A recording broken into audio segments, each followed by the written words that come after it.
لله وكفى وسلام على عباده الذين اصطفى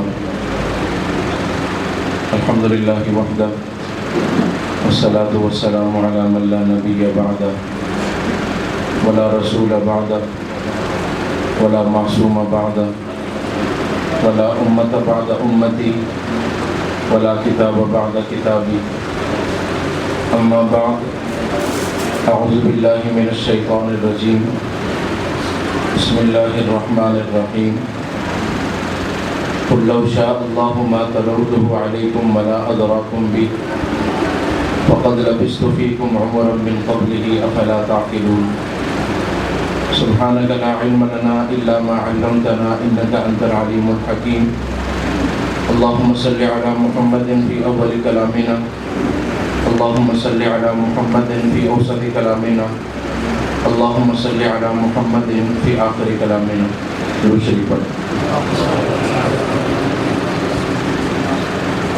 اللهم صل على محمد عبدك ورسولك وصل على المؤمنين والمؤمنات والمسلمين والمسلمات.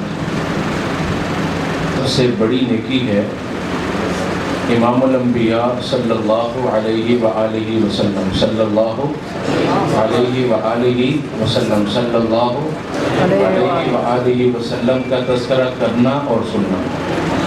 یہ کائنات میں سب سے بڑی نیکی. پھر امام الانبیاء صلی اللہ علیہ وآلہ وسلم کی زندگی موجود ہے، محفوظ ہے، اور اللہ رب العزت نے دن رات محفوظ کروا کے امت تک پہنچا دی.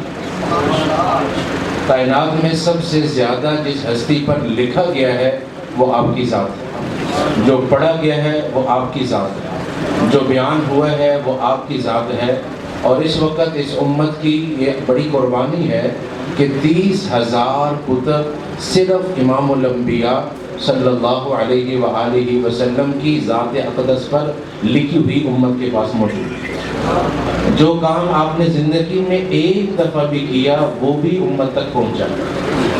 آپ میں سے جو حضرات بیٹھے ہیں کچھ داڑھی کے بال سیاہ ہیں، کچھ سفید ہیں، ہر روز اپنا چہرہ دیکھتے ہیں، لیکن انہوں نے کبھی نہیں گنا ہوگا کہ کتنے بال سفید ہیں اور کتنے بال سیاہ ہیں.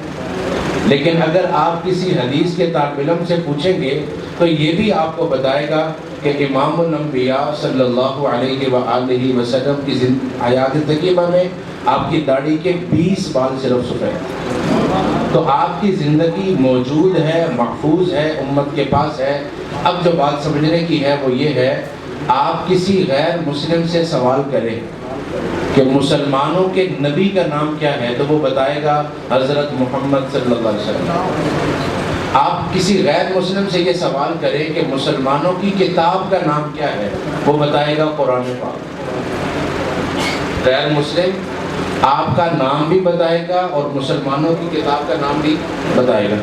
اور آپ کسی مسلمان سے سوال کریں کہ مسلمانوں کے نبی کا نام کیا ہے تو وہ بتائے گا حضرت محمد صلی اللہ علیہ وآلہ وسلم. کتاب کون سی ہے؟ کہتا ہے قرآن پاک. یہاں تک بات سمجھ آئی؟ اب ناراض نہیں ہونا. آپ غیر مسلم سے پوچھیں کہ تمہیں قرآن پڑھنا آتا ہے، وہ کہتا ہے نہیں. یہ پتہ ہے کہ مسلمانوں کی کتاب قرآن ہے، پڑھنا نہیں آتا. یہ پتہ ہے کہ مسلمانوں کے نبی حضرت محمد صلی اللہ علیہ وسلم ہے، لیکن ان کی زندگی نہیں پتہ. اور آپ مسلمان سے پوچھیں آپ مسلمان ہیں؟ جی الحمدللہ. قرآن پڑھنا آتا ہے؟ کہتا نہیں. قرآن پڑھتے ہو؟ کہتا نہیں. کبھی ترجمے سے پڑھا؟ کہتا نہیں. نبی پاک صلی اللہ علیہ وسلم کی سیرت آتی ہے؟ کہتا نہیں. اب آپ فرمائیں اس غیر مسلم میں اور اس مسلمان میں کیا فرق ہے؟ ناراض ہو گیا؟ ابھی بات شروع ہوئی ہے، ابھی چلنا ہے ہم نے تھوڑا آگے. میرا سوال سمجھا ہے کہ سوال مشکل ہے؟ بعض دفعہ سوال مشکل ہوتا ہے اور بعض سوالوں کا جواب نہیں آتا ہوتا. یہ بھی کوئی نہیں سمجھ آیا کہ سوال کیا مشکل ہوتا ہے اور جواب کیا نہیں آتا. میں گزارش یہ کر رہا ہوں کہ غیر مسلم بھی مسلمانوں کی کتاب کا نام جانتا ہے، پڑھ نہیں سکتا. غیر مسلم مسلمانوں کے نبی کا نام جانتا ہے، سیرت نہیں جانتا. مسلمان بھی ایسا ہی ہے کہ نام پتہ ہے کتاب کا، قرآن پڑھ نہیں سکتا، نبی کی زندگی نہیں پتہ. ان دونوں میں فرق کیا ہوگا؟ یہ جو کہہ رہے ہیں کہ میں امتی ہوں، جو کہہ رہا ہے کہ میں نے آپ کو نبی مانا ہے، اگر یہ آپ کی زندگی سے دور چلا گیا ہے تو غیر مسلم کو کیسے کہہ سکتے ہیں کہ وہ آپ کی زندگی کو اپنا لے؟ تو آج ایک عزم کریں.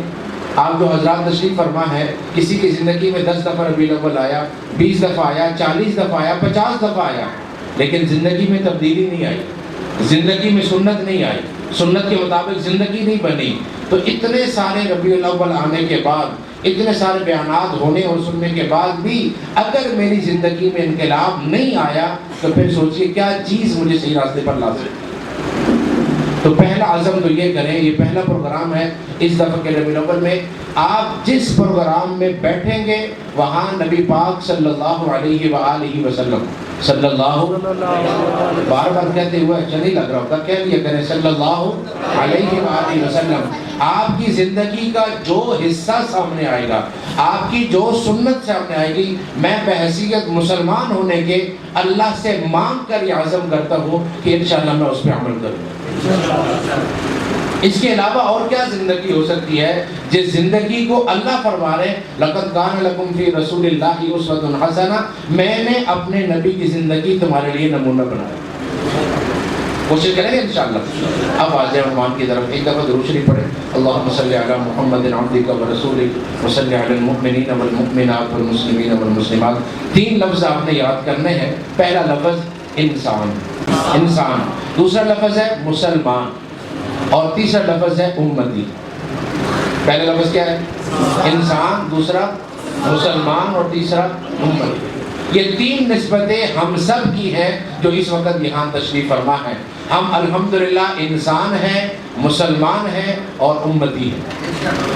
ذہن میں رہے گا، پہلا لفظ انسان، دوسرا مسلمان، اور تیسرا امتی. جب انسان ہے تو اللہ نے انسانوں کو مکلف بنایا ہے، تو ہم مکلف مخلوق ہیں. ابھی موقع نہیں ہے یہ بیان کرنے کا کہ انسان کو اللہ نے کتنی عظمتیں عطا کی ہیں. 26 لاکھ مخلوقات میں انسان جیسی دوسری مخلوق اللہ نے پیدا نہیں.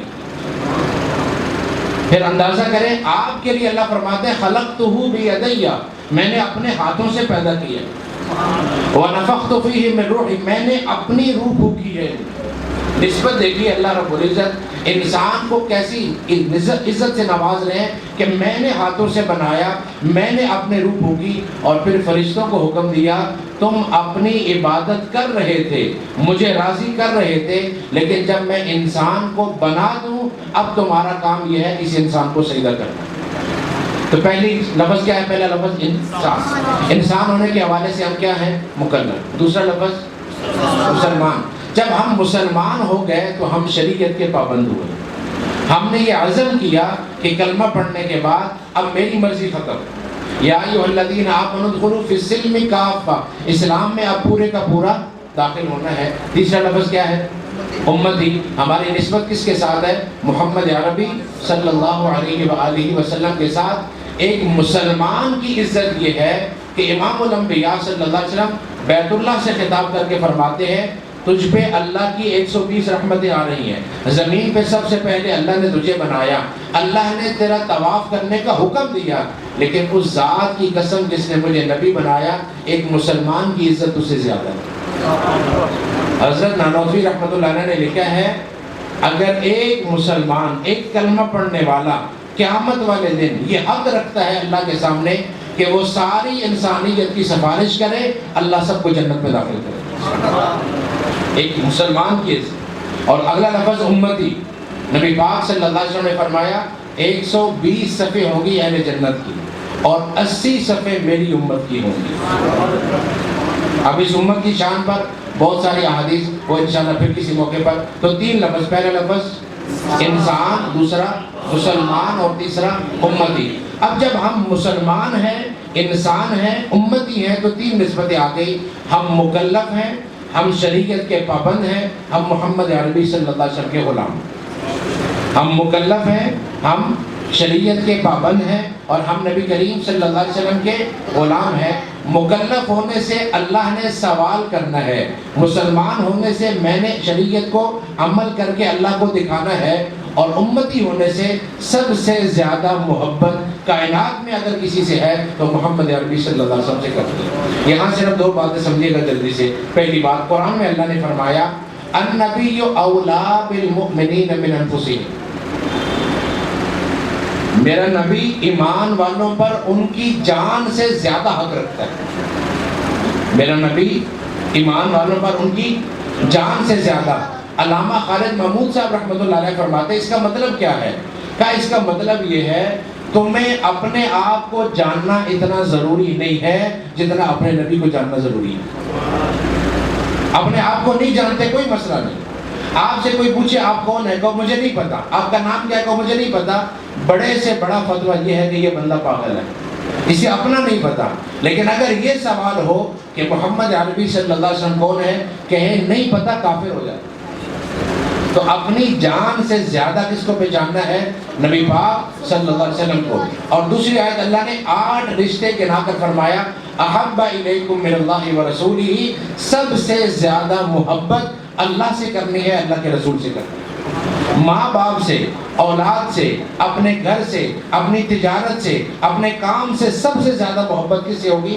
امام الانبیاء صلی اللہ علیہ وآلہ وسلم سے۔ جب تک جانتے نہیں ہوں گے، جب تک آپ سے محبت نہیں ہوگی، پیروی کیسے ہوگی؟ تو سب سے زیادہ کس کو جاننا ضروری ہے؟ نبی پاک صلی اللہ علیہ وآلہ وسلم کو۔ آپ ذرا اپنے گھر میں اپنی اولاد میں بیٹھ کر نا ایک سوال کرنا کہ ہمارے نبی کا نام کیا ہے۔ کبھی اپنے گھر میں بیٹھ کر اپنی اولاد، آپ کو خیال ہے نا کہ میں دیندار ہوں، میں نمازی ہوں، میرا مدرسے سے تعلق ہے، میں بیانوں میں بیٹھتا ہوں، علماء کے پاس جاتا ہوں، آپ ذرا اپنی اولاد کو بٹھا کر پوچھنا تو صحیح ہمارے نبی کا نام کیا ہے، ایک۔ اور دوسرا سوال کرنا ہمارے نبی کا اس وقت منصب کیا ہے۔ یہ 2 سوال اولاد سے کرنے ہیں۔ پہلا سوال ہمارے نبی کا نام کیا ہے، اور دوسرا اس وقت آپ کا منصب کیا ہے۔ یہ 2 سوال ذرا اپنی اولاد سے کرنا، آپ کو اندازہ ہو جائے گا اچھے خاصے دیندار گھرانے میں بھی اولاد کو نہ نبی کا نام آتا ہے نہ اس وقت کا منصب ہے۔ اب جب اسے نام ہی نہیں آتا، مقام ہی نہیں پتا، تو پھر جو چاہے اس کو گمراہ کر کے لے جائے، کوشش کریں گے انشاءاللہ۔ تو سب سے زیادہ آپ کو جاننا ضروری ہے اور سب سے زیادہ آپ سے محبت ضروری ہے۔ نبی پاک صلی اللہ علیہ وسلم اعلان نبوت کے بعد 3 سال گزر گئے اور آپ صفا پہاڑی پہ کھڑے ہوئے۔ واقعہ آپ نے سنا ہوا ہے، نتیجہ سمجھیے گا۔ کھڑے ہوئے، مکہ والے آپ کے سامنے ہیں، آپ نے فرمایا مجھے یہ بتاؤ، اگر میں تمہیں یہ بتاؤں، خبر دوں کہ پہاڑ کے اس طرف ایک لشکر ہے اور وہ تم پر حملہ کرنا چاہتا ہے، تمہارا کیا خیال ہے؟ میری اس خبر پر یقین کرو گے یا نہیں؟ یہ بات سنی آپ نے پہلے، بارہا سنی ہے، صرف آپ نے مجھے بتانا یہ ہے مکہ والوں نے خبر کو پہلے مانا تھا یا مخبر کو پہلے مانا؟ پریشان کر رہے ہو، کوئی کہنا خبر، کوئی کہنا مخبر، اکلا آدمی پریشان تھا نہ کرو۔ دوبارہ سوال سمجھیے گا، آپ ایک خبر دے رہے ہیں، آپ ایک اطلاع دے رہے ہیں، آپ ایک بات بتا رہے ہیں کہ اس طرف ایک لشکر ہے، میں تمہیں بتا رہا ہوں، میری اس بات کو مانتے ہو یا نہیں؟ پہلے انہوں نے آپ کو مانا یا آپ کی خبر کو مانا؟ پہلے آپ کو مانیں گے تو خبر مانیں گے نا، جب آپ کو نہیں مانتے خبر کیسے مانیں گے؟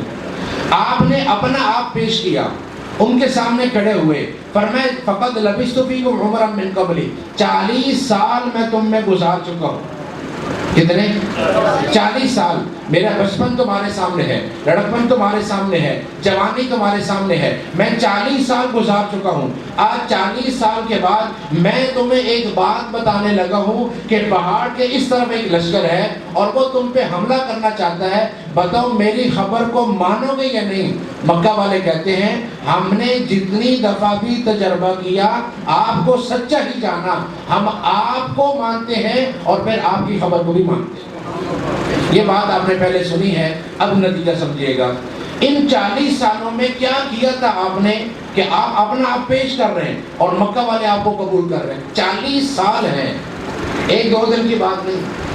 4 سال آپ کی عمر مبارک ہوئی تو حلیمہ سعدیہ رضی اللہ تعالیٰ عنہ سے پوچھتے اماں یہ صبح صبح میرے بھائی کہاں چلے جاتے ہیں، میری بہن کہاں جاتی ہے؟ کہا بیٹا وہ بکریاں چرانے جاتے ہیں۔ کہا کل سے میں بھی اپنے بھائی کی تعاون کے لیے بکریاں چرانے جاؤں گا۔ 4 سال کی قریب عمر، کل سے میں بھی یہ کام کرنے لگا ہوں۔ اب 4 سال کی عمر میں یہ کام فرما رہے ہیں۔ اس کے بعد جب آپ مکہ آئے، 11 سال عمر ہوئی، چچا کی کفالت میں ہے، ان کے مالی حالات ٹھیک نہیں ہے۔ چچا کہاں جا رہے ہیں؟ فرمایا تجارت کو۔ کہا میں بھی آپ کے ساتھ تجارت کے لیے جاؤں گا۔ 11 سال کی عمر میں امام الانبیاء صلی اللہ علیہ وسلم تجارت کا سفر فرما رہے ہیں۔ 15 سال آپ کی عمر مبارک ہوئی، حرب فجار ہوا، آپ اس وقت اپنے چچا کے ساتھ اس جنگ میں شامل ہو رہے ہیں۔ 20 سال کی عمر ہوئی، حلف الفضول ہوا، مکہ میں ایک معاہدہ طے کیا گیا کہ کسی کے ساتھ کوئی ظلم نہیں کرے گا، کسی کا کوئی حق نہیں دبائے گا، کسی مزدور کی مزدوری نہیں روکی جائے گی۔ یہ ایک کمیٹی بنی، زبیر بن عبد المطلب عبداللہ بن جدعان کے گھر میں بیٹھے اور یہ کمیٹی تیار ہوئی کہ آج کے بعد مکہ میں کسی کے ساتھ بھی ظلم ہوگا، یہ کمیٹی ذمہ دار ہے۔ اس کمیٹی میں بیٹھنے والے امام الانبیاء صلی اللہ علیہ وسلم۔ عمر ہمارا کتنی ہے؟ 20 سال۔ جزاک اللہ بولیے کتنے؟ 20 سال۔